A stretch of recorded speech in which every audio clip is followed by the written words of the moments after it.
There's a story that I love very much about a legend that emerged as a result. I am very excited to share this one with you guys because this is a very different story.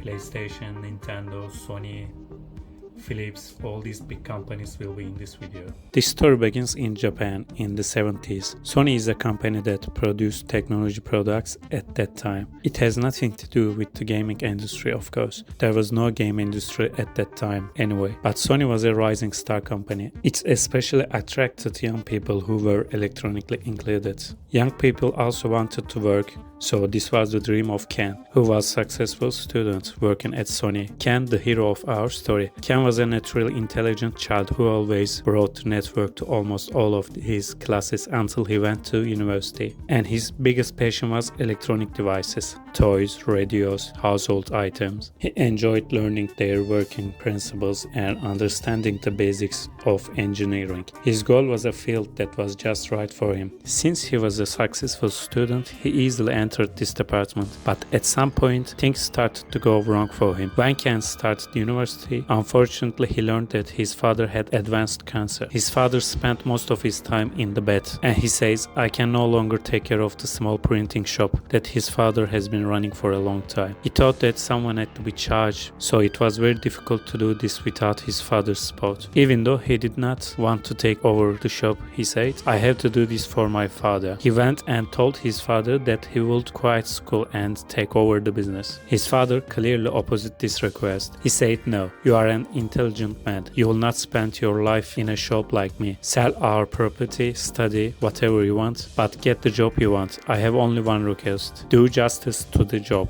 you have undertaken." Kent was shocked when he heard this. His father was truly a great man.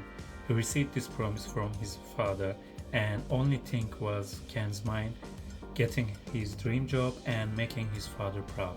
When I say his dream job, it was to work as an engineer at Sony, the rising star of that period. At that time, the situation was not very encouraging. There was a crisis in the environment again. That's why Sony was hiring a limited number of engineers. Ken also applied for a job and worked hard, passed the interviews, and became one of the few engineers who were eligible to enter the Sony. A new page was opened for both Ken and Sony. After many years, the beginning of a new era. The year 1983, Ken started his career as an engineer and made his living. The concept of the gaming industry emerged in the world. Of course, the industry was not like as today.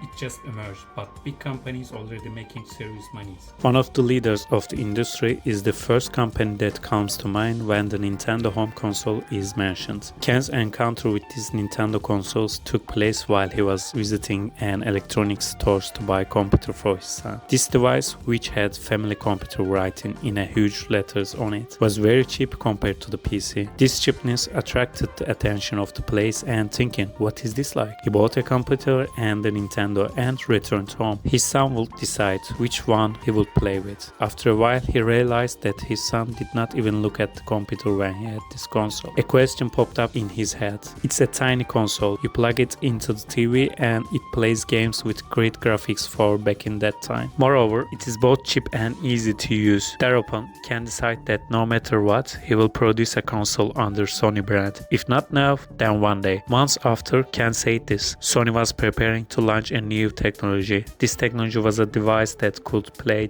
three-dimensional graphics, but it had nothing to do with games. It was developed for film production.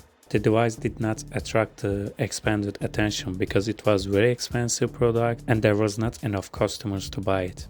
But that expensive product impressed one person tremendously.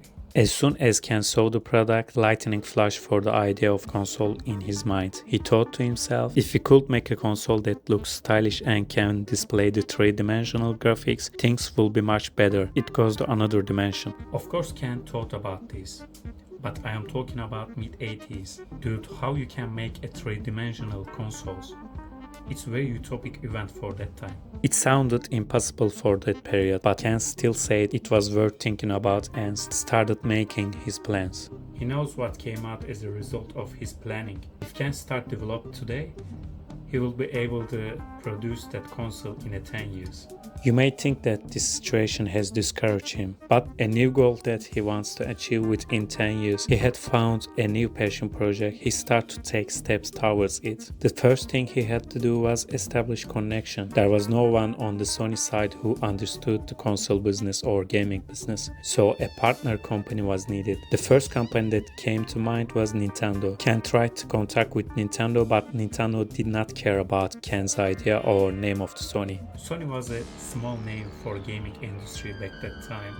It was like an ant, but on the other hand, there was a Nintendo, it's already gigantic and it's like an elephant if you make a comparison. Sony's effort to communicate with the Nintendo was very pointless. He thought of a plan. He had to do something and attract Nintendo's attention. He had to discover something that could somehow build a bridge between Sony and Nintendo. At that time, Nintendo was working on a new console. This shed light on himself. Ken did not like the sound of technology in Nintendo's previous console. He thought like this: even though we as Sony are not a gaming company, we are a company specialized in sounds. This time he knocked on Nintendo's door with a very simple and attractive offer. He said, "Brother, these sound chips you are using are insufficient. Thanks to our new technology, we will give you better sounds. Moreover, the cost will not change for you." When Nintendo received such an offer, Sony accepted it without thinking. They will pay the same money and have much better sounds. Normally, Nintendo is a closed company when it comes to its own gaming and consoles. They don't share much about anything from outside. They said, if there's something better, let's get it done. Of course, he was happy to get this job. He gained a connection to produce the console he dreamed of, but Ken still could not achieve the results he wanted because things got very heated on the Sony side.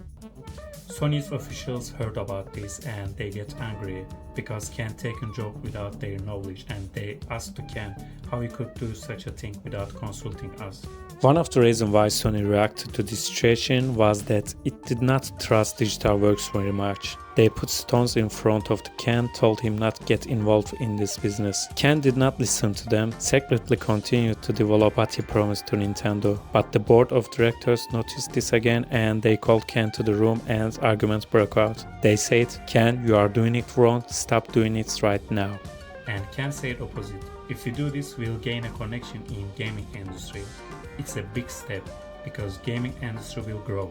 It's time for such a discussion. When they start discussion, someone entered the meeting room and said, "What the hell is going on here?" It was Sony CEO Norio Outor. He was studying sound at the university when he was young, and at that time Sony was also developing recorders. Norio was curious and he says, "What is this recording device?" He goes, looks, records his voice from the recorder and listens. This sounds like a crap, Norio says, and he adds, "The recorder you made is very crappy and it picks up the sounds.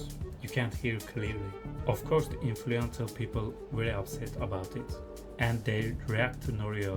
"You are a young man, how do you know this is a good or bad sound? You are shameful," or etc. Norio very liked to play with the electronic device and he take the recorder, try to change the settings, and after several tries, he made it better. The sound was the better and he gave it to officials again. When the officials see this, they say, "Wow, there's something in this guy." They hire this guy as a consultant. This guy comes as a consultant and then stays at the company part-time. While he is staying in this company over the years, after his success, he became a CEO of this company. Norio is also a stubborn person as a character. He is a person who goes as far as he can. That's why he is impressed when he sees Ken in the meeting room. He was defending his opinion. When Norio listened to Ken, he turned to the board of directors and said, "Don't touch the child. Let him do whatever he wants." So, under Nora's protection, Ken developed the sound technology he wanted and Nintendo used this technology. It's very popular consoles, thus creating dispute between Sony and Nintendo. Now that an official business connection has begun, Ken had the next step in mind. He wanted to make things a little further, identifying the issue that Nintendo was missing, which was a storage technology. Ken asked Nintendo, "How many years have you been producing consoles for Nintendo, but you are still using 100 years old floppy disk technology?" Let us integrate our new technology together. Let's make a breakthrough console. The technology Ken is talking about is CD technology, which is a revolutionary technology. These newly opened CDs are flop disks. It offered much larger storage areas compared to the cassettes used by Nintendo. When Nintendo heard this CD offer from Ken, they thought about it and said, it makes sense, let's do this together. With this answer, a big partnership for Sony and Nintendo has started. They will produce a new console together. In fact, this console will be produced by Nintendo, but the Sony company will also have a big role on this partnership. They planned the name of this console Nintendo PlayStation. Sound may like a joke, but it was the official name, literal name of the device, Nintendo PlayStation, and trials were made for this. A few prototypes were made. It was produced. Progress was made in business. Of course, developing a new console with Nintendo was like a dream for Ken. He was one step closer to the job he dreamed of. He would start with this CD console, then things would move on to the three-dimensional technology. He was going to say, let's make a three-dimensional game console. In this way, he will reach his real goal. But at this point, one of the most important breaking point in the gaming history took place. If I choose most important things, I could put this one in top 3. Sony officially announced that it is a partnership with Nintendo. Sony said that we will put CDs on the Nintendo consoles. We are doing it, we are working together, and it was officially announced to the public. And do you know what happened one day after Sony did this? Nintendo made a historic rip on Sony. Exactly one day later, Nintendo announced that it has signed agreement with Philips for CDs. Philips, one of the serious rival for the Sony back that time. This was the first part of this video, guys. Part 2 will be here. Don't forget to watch that one.